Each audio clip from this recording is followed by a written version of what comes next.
Hi everyone, this is హనీ పుటాన్ student people's life coach. So ఇక్కడ మనం చూస్తాం మెరీనా బీచ్ అనమాట. సో ఈ మెరీనా బీచ్లో ఉండేటటువంటి అలను చూస్తే ఒక మెసేజ్ మనకు అర్థమవుతా ఉందన్నమాట. ఇక్కడ ఒక అల తర్వాత ఇంకో అల ఎలా అయితే వస్తుందో జీవితంలో కూడా కష్ట నష్టాలు కావచ్చు, ఓటములు కావచ్చు సహజం అనమాట.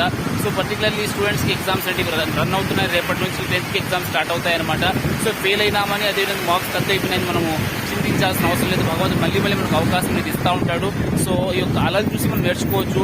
సో మనకు మార్క్స్ తగ్గిపోయినాయా, లేదా మనకు ఏదైనా సబ్జెక్టులు మనం ఫెయిల్ అయినామా, సో మనం రికవర్ చేసుకోవచ్చు, మళ్ళీ మనము పుంజుకోవచ్చు అనమాట. సో అదేవిధంగా నేను ఇదే ఉద్దేశంతో మీకు ఎగ్జామ్స్ ఎవరైతే రాస్తున్నారో మీకు ఒక టిప్స్ అనుకుంటున్నాను అనమాట. సో ఎగ్జామ్ ఎవరైతే రాస్తున్నారో, ఎవరైతే సబ్జెక్టులో ఫెయిల్ అయినారో వాళ్ళ కోసం సో 3 టిప్స్ అండ్ టెక్నిక్స్ ఇస్తున్నాను అనమాట. సో జాగ్రత్తగా ఇవి మీ యొక్క ఎగ్జామ్లో యూజ్ చేసుకోండి. 100% మనము మార్క్స్ పెరగడం కావచ్చు, అదేవిధంగా ఎవరైతే ఫెయిల్ అయినారో సో పాస్ అయిపోవడం కావచ్చు 100% జరుగుతుంది. సో ఈ యొక్క 3 పాయింట్స్ మధ్యలో ఉంచుకోండి, అదేవిధంగా దాన్ని అప్లై చేయండి. ఓకేనా? సో ఫస్ట్ వచ్చి మనం ఏదైతే ఎగ్జామ్స్ రాస్తున్నామో మనకు ముందు ఏదైతే బాగా వస్తుందో ఆ క్వశ్చన్స్ అటెంప్ట్ చేయడం.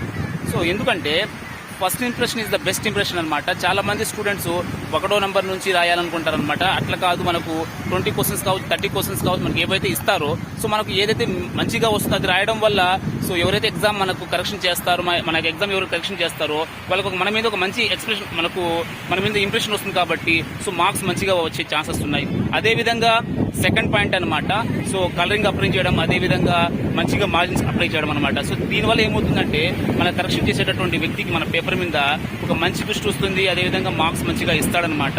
ఓకేనా?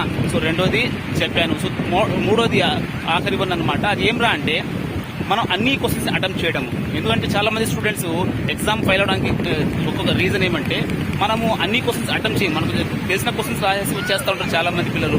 సో నేనేం చెప్తానంటే తెలియని వాటిని కూడా మీకు ఎంతో కొంత అవగాహన ఉంటుంది కాబట్టి సో ఆ క్వశ్చన్ని అటెంప్ట్ చేయండి. సో మన అదృష్టం బాగుండి ఆ యొక్క క్వశ్చన్ అనేది మనకు ఒకవేళ గవర్నమెంటే మనకు రాంగ్గా ఇచ్చిందా, సో మనం అటెంప్ట్ చేయడం వల్ల మార్క్స్ వచ్చేస్తాయి. అదేవిధంగా ఎంతో కొంత రాయడం వల్ల మనకు అందులో ఎంతో కొంత మన మార్క్స్ రావడం వల్ల మనం పాస్ అయిపోతాం, అదేవిధంగా మంచి స్కోర్ కూడా వస్తుంది.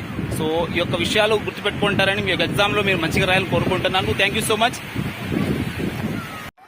హాయ్ మై డియర్ ఫ్రెండ్స్, ఇక్కడ చూస్తూ ఉండేది పల్లవరాజుల కాలం నాటి శిల్పాలు అన్నమాట. సో ఇది మహాబలిపురంలో ఉంది, దగ్గర దాపు 13 సంవత్సరాలు అవుతా ఉందన్నమాట. సో ఈ యొక్క వీడియోతో మనకు ఒక మెసేజ్ అర్థమవుతా ఉందన్నమాట. భగవంతుడు మనకు ఏదో ఒక రీజన్తో పుట్టించాడనమాట. సో భగవంతుని కోసం, మన కోసం, అదేవిధంగా ఇతరుల కోసం ఏదో ఒకటి చేసుకుని పోవడం వల్ల మనము చరిత్రలు నిలిచిపోతాం. సో అనుకుంటే అవుతుంది అనమాట. Thank you so much.